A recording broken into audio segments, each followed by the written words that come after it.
Hello दोस्तों, स्वागत है आपका हमारे यूट्यूब चैनल में।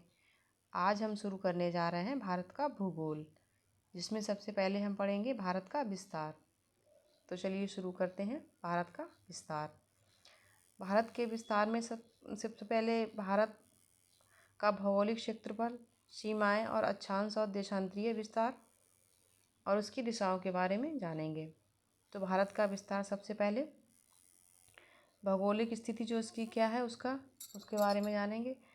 भारत जो है वो उत्तरी गोलार्ध में स्थित है। जो इसकी स्थिति है ग्लोब पर वो उत्तरी गोलार्ध में है और ये पूरी तरह से पूर्वी देशांतर 68.7 मिनट से 97 डिग्री 25 मिनट तक है। इसका जो पूर्वी देशांतर विस्तार है वो 68 डिग्री से 7 मिनट से लेकर 97 डिग्री 25 मिनट तक है।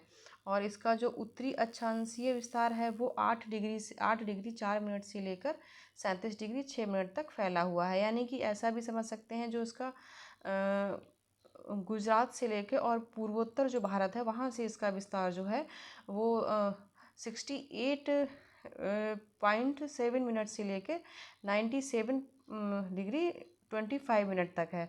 और जो इसका कन्याकुमारी से लेकर जम्मू कश्मीर तक जो इसका अक्षांशीय विस्तार है वो 8 डिग्री 4 से 37 डिग्री 6 मिनट तक फैला हुआ है।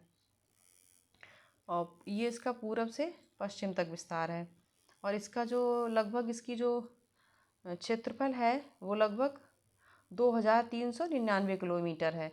जो इसका पूरब से पश्चिम तक जो उसका क्षेत्रफल दिया गया है उसकी जो लंबाई है वो 2933 किलोमीटर है।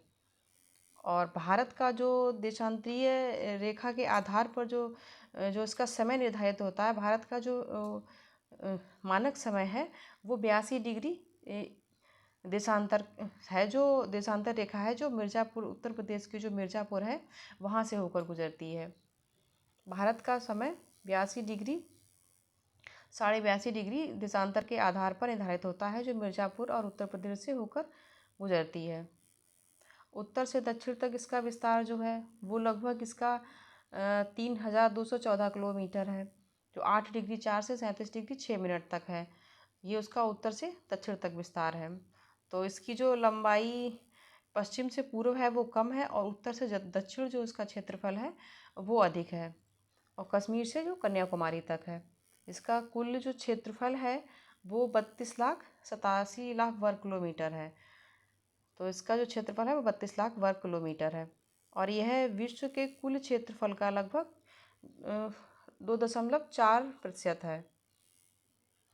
जो भारत है इसका जो विश्व के क्षेत्रफल में इसका जो प्रतिशत है वो 2.4% है। और भारत के क्षेत्रफल की दर से विश्व का सबसे बड़ा 7वां देश है ये। भारत जो है वो क्षेत्रफल की दर से विश्व का 7वां बड़ा देश है। और इसकी जो सीमाएं हैं वो स्थल सीमा जो है भारत की वो 15,000 किलोमीटर की इसकी स्थलीय सीमा है, जो कई देशों से मिलती हुई है। और भारत की जो तट रेखा है वो 7,000 किलोमीटर है। स्थलीय सीमा की लंबाई 15,000 किलोमीटर है इसकी। और जो तट रेखा, क्योंकि एग्ज़ाम में अलग अलग पूछा जाता है, स्थलीय भी पूछ सकते हैं और तट रेखा की लंबाई भी पूछी जा सकती है। तो स्थलीय सीमा की जो लंबाई है वो 15,000 किलोमीटर है और जो तट रेखा की लंबाई है वो 7,000 किलोमीटर है।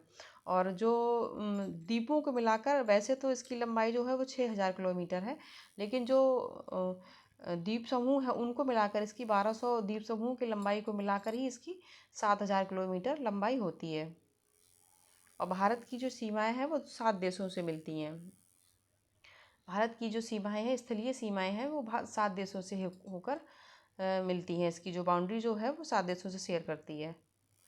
तो इसमें सबसे पहले पाकिस्तान और अफ़गानिस्तान है जो पश्चिम में इसकी बाउंड्री शेयर करता है।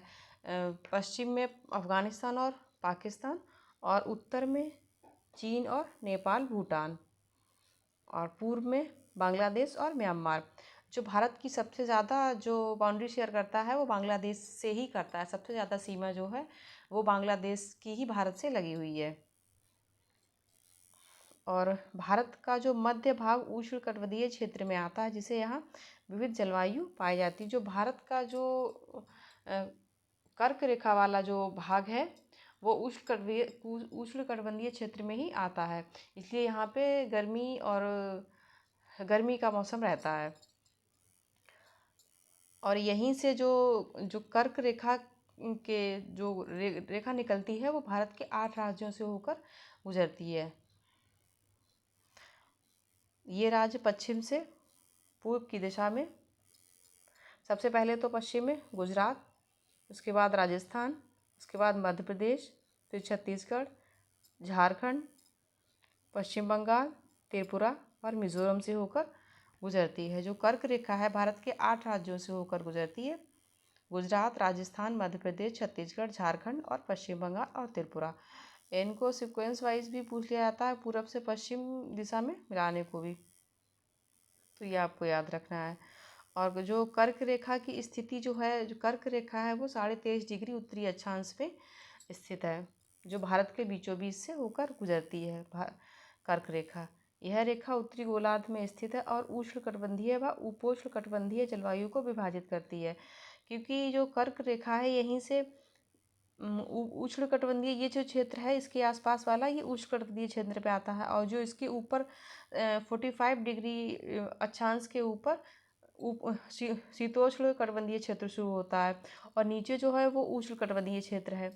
तो ये जो कर्क रेखा है ये उसको उष्णकटिबंधीय क्षेत्र और उपोष्णकटिबंधीय क्षेत्र में विभाजित करती है। और अक्षांश का अर्थ, अक्षांश रेखाएं जो ग्लोब पर काल्पनिक रेखाएं होती हैं, जिनकी जो वास्तविक रेखाएं नहीं होती, इनको सिर्फ किसी स्थिति का या समय या स्थिति का पता लगाने के लिए इनको ग्लोब पर बनाया गया है।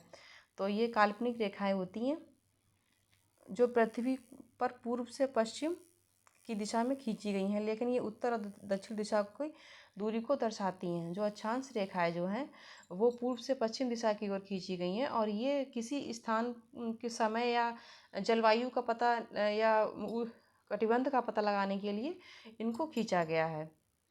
और ये जो 0 डिग्री रेखा होती है इसको ही विषुवत रेखा कहते हैं, भूमध्य रेखा को ही विषुवत रेखा कहते हैं। ये 0 डिग्री होती है, 0 डिग्री अक्षांश। और इसी 0 डिग्री अक्षांश से जब आप उत्तर की तरफ जाएंगे तो ये 90 डिग्री तक इनको जो भी अक्षांश रेखाएं खींची गई हैं उनको अक्षांश वृत्त बोला जाता है। और 0 डिग्री से 90 डिग्री तक उत्तरी ध्रुव के पास जितनी भी अक्षांश रेखाएं खींची गई हैं उनको भी उत्तरी अक्षांश वृत्त कहा, दक्षिणी अक्षांश वृत्त कहा जाता है। तो 0 डिग्री जो होती है वो विषुवत रेखा होती है, उसके बाद 23.5 डिग्री उत्तर और 23.5 डिग्री दक्षिण में मकर रेखा और उत्तर में कर्क रेखा होती है। ये कर्क रेखा 23.5 डिग्री और 23.5 डिग्री दक्षिण में मकर रेखा होती है, और 90 डिग्री पे साउथ पोल, और 90 डिग्री उत्तर में उत्तरी ध्रुव नॉर्थ पोल है। तो साउथ पोल और नॉर्थ पोल है वो 90 डिग्री पे है। तो इस तरह ये अक्षांश रेखाएं आज हमने पढ़ी। मिलते हैं नेक्स्ट वीडियो में एक नए टॉपिक के साथ, तब तक के लिए नमस्कार।